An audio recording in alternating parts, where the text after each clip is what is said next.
Ay, buwisit na yan, swine fever na yan, ESF na yan. Kung paano, kung bakit nakapasok dito sa bansa natin ang sakit na yan. Tingnan nyo naman ang ano namin, oh. Nawala lahat na parang iglap. Tingnan nyo naman. Kabago-bago na, na pinagawang piggery. Ni isang baboy, walang natira guys. Yan, oh.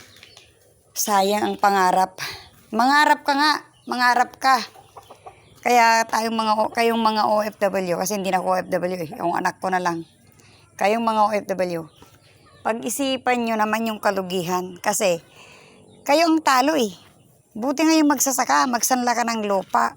Kasi kung magsasaka ka, tapos nasira yung palay mo kasi bagyo, di ba? Meron kang makukuhang ayuda. Magbibigay sila ng binhi, konting pera.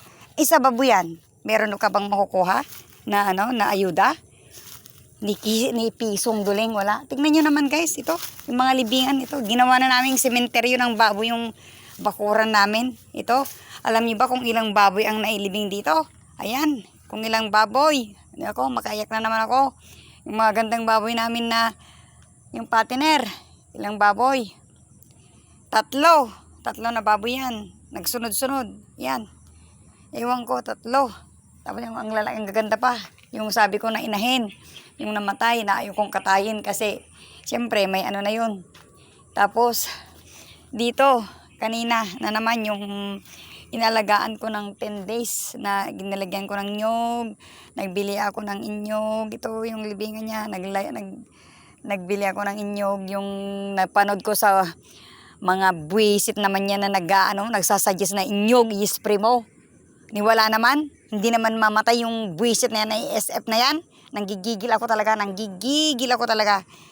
Turo kayo ng turo. Wala namang kakwinta-kwinta yung mga turo nyo. Ano ba? Hindi naman nabuhay kahit isa. Wala namang laban yung buwisit na ESF na yan.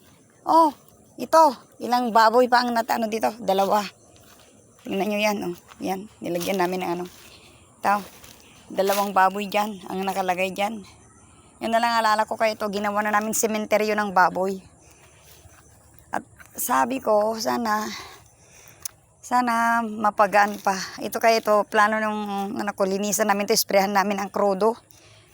Tapos lagyan mo na, tapos sunugin lahat. Para mamatay yung kung bakit nakapasok dito sa bansa natin ang animal na yan, na ESF na yan. Kasi, alam nyo guys, yung lamok, ang nakakatakot ngayon, kung tayo naman na mga tao ang makagat yun. Sigurado, alam nyo ba, ang ESF na yan na sinasabi nilang sakit, grabe, walang patawad. Kasi, ang daming ispat-ispat. Mag-ispat na yung skin ng baboy kahit ang ganda pa ng baboy mo, kahit pag gaano kakinis, kahit pa gaano kakalinis, kung napasok na ng bakterya na yung ESF na yan, yung kinagat na yan ng isang parties ng baboy. Tapos kasi yung mga baboy namin, yun pala ang simptoma. Yung sila, yung bang akala mo yung bang nanggigigil sila na naghaharutan ng mga kapatid, parang nagdididian sila, yung kinakagat yung kasama niya, yung mga katabi niya, yun pala simptoma niya yun. Na ko lang yun, obserbahan ko lang. Kaya grabe, kaya kayo na magbababoy, dapat kung gusto mong magkaanon ka, hindi ka malugi, kailangan talaga na kailangan naman na sana yung mga kabataan ngayon na nag-aaral na gustong mahilig sa hayop, yung mag-aral ka ng veterinary, kailangan matalino ka. Pag-aralan mo talaga kung ano talaga yung mga laban ng sakit ng baboy, yung mga na yan, yung sakit na okay lang yung nagtatae kasi may gamot. Pero ito, wala naman silang masabing gamot. Tatawag ka sa veterinary mo, walang gamot. Kasi hintayin mo na lang na mamatay yung baboy mo, sunod-sunod na yan. Paano ka makasulit sa mga binibili mong feeds? 'Di ba? Lalo na yung anak ko, kung yung lahat-lahat ng pera niya napunta sa baboy. Paano yan? Grabing lugi. Kaya kawawang kaya kayo ang kawawa. Dapat magpangarap kayo. Mas okay na yung lupa, 'di ba? Baka, kambing, aso, manok. Baboy kasi, kapag nagkasakit na yan, lalo na yan, darating na yan, sinasabi nilang swine fever na yan, nako, Tapos ang daming lamok. Tapos hindi ka dapat ito mag-spray ka. Kahit pa mag-spray ka, kung may namatay, may mabuhay pang isa, mayroon na naman magkalat, di ba? Ng bakterya. Yan. Kaya yan lang masasabi ko, naiinis ako, nanggigigil ako kasi hindi man lang naagapan, wala man lang natira kahit isa. Ayan, malinis. Wala na akong inalagaan, guys. Hindi ko alam kung kailan pa ako mag-alaga ng baboy. Gusto ko mag-alaga na lang ako ng baboy damo. Mas okay pa yun kasi kung gusto mong katayin yung baboy damo, wala kang gastos, ikalat mo lang dyan, di ba? Yung mga baboy damo, huwag ka nang mag-alaga ng mga yung bang hyper na yan. Ako, kung sensitive, wala silang kalaban-laban sa sakit. Grabe, kapag nakita nyo lang kung gaano kahirap sila na lumaban sa sakit ng ESF, grabe. Yung huli na ito kasi marami na rin dito lahat. Dami, hindi lang ako. Daming namamatay ng mga baboy. Hamoy kabilit ito kaldeng. Ampay ka nadalusan, napasa, gilatan. Taugas sa mipiti sabon, nabigat. Ibras sumipay. Pamunya ibangir rin. Gibangir! Gibangir pa pwede, brasan pa atin mga kuti ko sabon. Malinisan pa eh.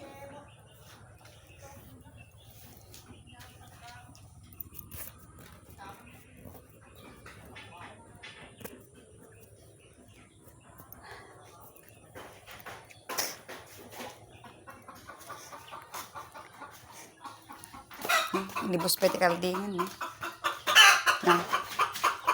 Tama, pakitaan tanong ko. Kaya nakakasayang. Wala na. Hindi na ako mag-alaga ng hyper na yan. Ano? Ang maingay! Ayan, tapos na. Tapos na siyang nanganak. Isang itlog na naman. Ayan.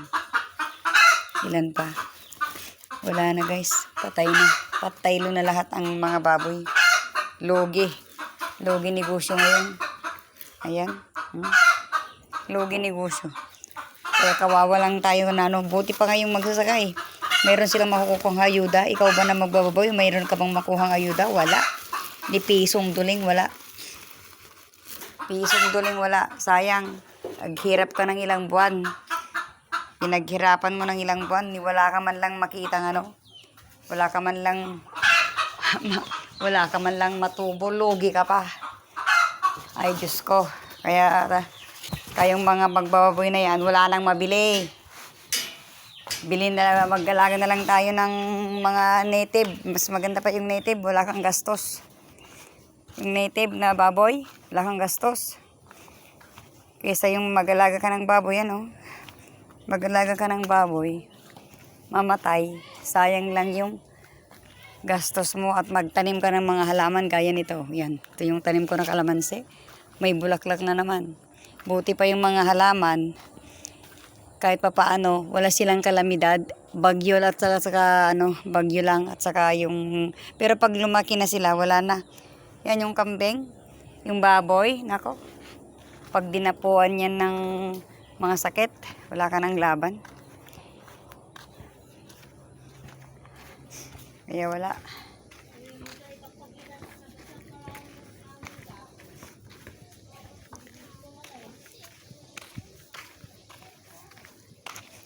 Grabe, ang sakit. Grabing sakit.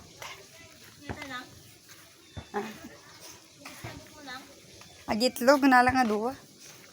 Grabing sakit.